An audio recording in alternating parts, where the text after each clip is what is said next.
Bismillahirrahmanirrahim. Alhamdulillahilladzi an'amana bi ni'matil imani wal islam wa nusalli wa nusallimu ala khairil anam sayyidina Muhammad wa ala alihi wa sahbihi ajma'in, amma ba'du. Azabiku semua, mazhab Syafi'i merupakan jalan tengah antara ahli hadis dan ahli ra'yu. Pendiri mazhab Syafi'i adalah Muhammad bin Idris bin Al-Abbas bin Utsman bin Syafi'i bin Asy-Sya'ib bin Ubaid bin Abdul Yazid bin Hasim bin Abdul Muttalib bin Abdi Manaf. Nasabnya bermuara kepada Abdul Manaf, kakek buyut Nabi SAW. Asabiku semua, di antara pendiri keempat mazhab fikih yang ada, Imam Syafi'i diakui paling cemerlang. Hafal Al-Quran tak kalah berusia 7 tahun, dan hafal kitab Al-Muwatta karya Imam Malik umur 10 tahun. Karena kecerdasannya, salah satu gurunya Mufti Mekah, yaitu Muslim bin Khalid Az-Zanji Al-Makki, memberinya ijazah boleh berfatwa pada usia 15 tahun. Imam Syafi'i juga berguru kepada ulama hadis Madinah, Al-Imam Malik bin Anas. Semua ilmu hadis Imam Malik dikuasai Imam Syafi'i. Bahkan beliau dengan mudah mengetahui sunnah yang sahih dan yang dhaif.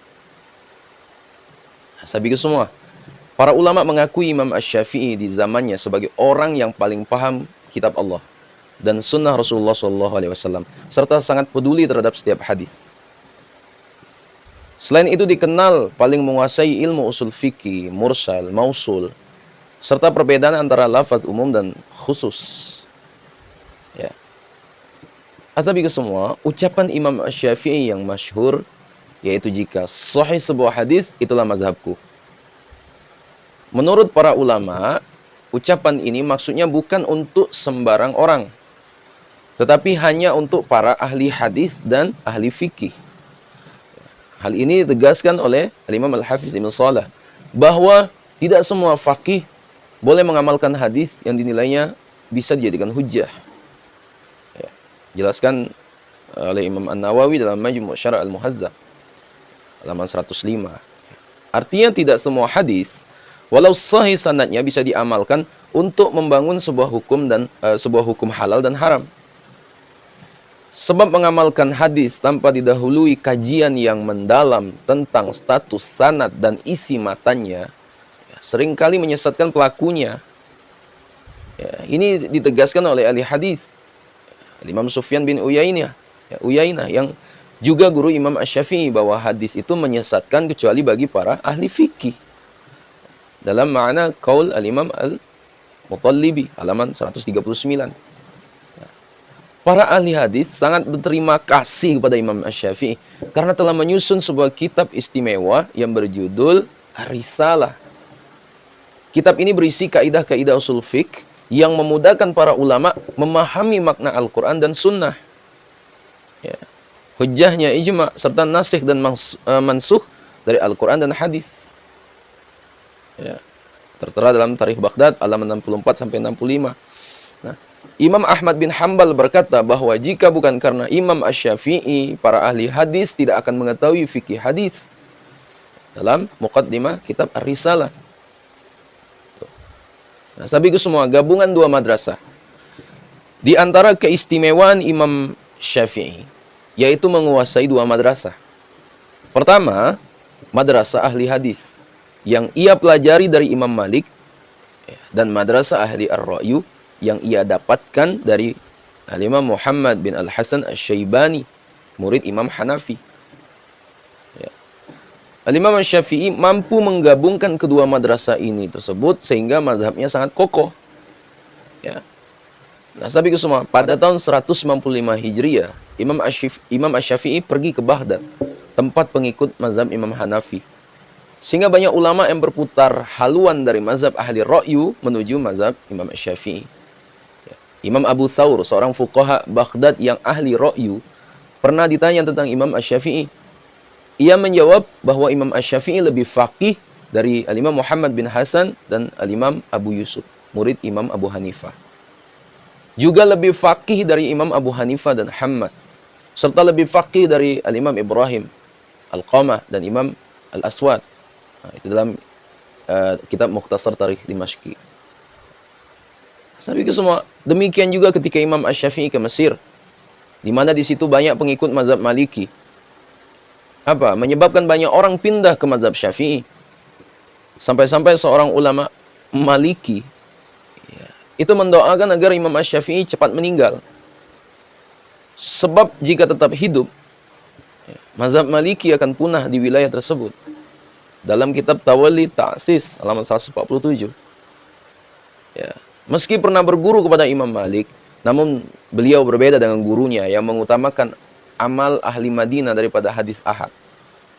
Ya. Imam Asy-Syafi'i sebaliknya mengutamakan hadis ahad dibanding amal ahli Madinah dengan hujah yang sangat kuat. Ini yang membuat para pengikut mazhab Maliki marah pada beliau. Karena kiprahnya yang sangat tegas dalam membela sunnah. Tidak heran jika beliau dijuluki sebagai Nasirus Sunnah, pembela sunnah. Ya. Ini yang membuat mayoritas ahli hadis mengikuti mazhab Syafi'i. Ya. Di antara ahli hadis yang mengikuti mazhab Syafi'i adalah Imam Al-Bukhari, Imam Muslim, Imam An-Nasa'i, Imam Ibnu Huzaimah, Imam Ibnu Hibban, Imam Al-Ismaili, Imam Daruqutni, Imam Abu Nuaim, Imam Al-Khatib Al-Baghdadi, Imam Hakim, Imam Al-Khattabi, Imam Al-Baihaqi, Al-Imam Ibnu Asakir, Al-Imam Asy-Syam'ani, Al-Imam Ibnu Najar, Imam Ibnu Salah, Imam An-Nawawi, Imam Ad-Dimyati, Imam Al-Mizzi, Al-Imam Ibnu Katsir, Imam Ibnu Hajar Al-Asqalani, Al-Imam As-Sakhawi, Al-Imam As-Suyuti, dan lain-lain. Ini bisa dilihat dalam kitab-kitab biografi ahli hadis seperti kitab Tazkirah Al-Huffaz karya Imam Az-Zahabi, Tabaqat Al-Huffaz karya Imam As-Suyuti, dan lain-lain. Ya, nah, saya pikir semua seorang ulama bermazhab Hanafi dari India, Imam Syah Waliullah Ad-Dahlawi Al-Hanafi, dalam kitabnya Al-Insaf fi Bayan Asbab Al-Ikhtilaf, setidaknya mencatat beberapa kelebihan mazhab Imam Syafi'i dibanding mazhab lain.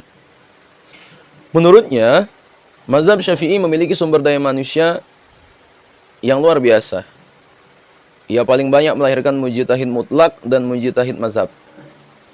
Paling banyak melahirkan ulama dalam bidang usul fikih, teologi, tafsir, dan syarih, atau komentar hadis. Ya. Demikian juga keilmuan dalam mazhab ini paling mapan dari segi sanad dan periwayatan. Ya. Paling kuat dalam menjaga keautentikan teks-teks perkataan imamnya. Paling bagus dalam membedakan antara perkataan Imam Asy-Syafi'i, yaitu al-aqwal al-imam, aqwal al-imam, dengan pandangan murid-muridnya, wujuh al-asab. Juga paling kreatif dalam menghukumi kuat dan tidaknya sebagian pendapat dengan pendapat yang lain dalam mazhab. Ya. Nah, saya pikir semua referensi yang dipakai dalam mazhab Syafi'i juga sudah tersusun secara sistematis. Hadis-hadis dan asar yang menjadi sumber materi fikih mazhab Syafi'i telah terkodifikasi dan tertangani dengan baik. Ya, hal ini belum pernah terjadi kepada mazhab fikih yang lain. Ya. Di antara materi mazhab Syafi'i adalah Al-Muwatta, Sahih Al-Bukhari, Muslim, ya, karya-karya Imam Abu Daud, At-Tirmidzi, Ibnu Majah, Ad-Darimi, Imam An-Nasa'i, Imam Daruqutni, Al-Baihaqi, Al-Baghawi. Sabi semua pengikut mazhab Syafi'i saat ini tersebar di Iran, Irak, Syria, Hijaz, Yaman, Mesir, dan pesisir Afrika sebelah timur, Indonesia, Malaysia, dan daerah sebelah timur melewati semenanjung India. Sabi semua rahmati Allah Subhanahu wa taala. Jadi itulah keistimewaan mazhab Syafi'i. Semoga apa yang saya sampaikan ini bisa menjadi referensi keilmuan kita. Sekiranya video bermanfaat, jangan lupa share pada orang kita cintai, dan juga jangan lupa share ke akun media sosial kalian yang lainnya agar jauh lebih bermanfaat lagi. Wallahu a'lam. Assalamualaikum warahmatullahi wabarakatuh.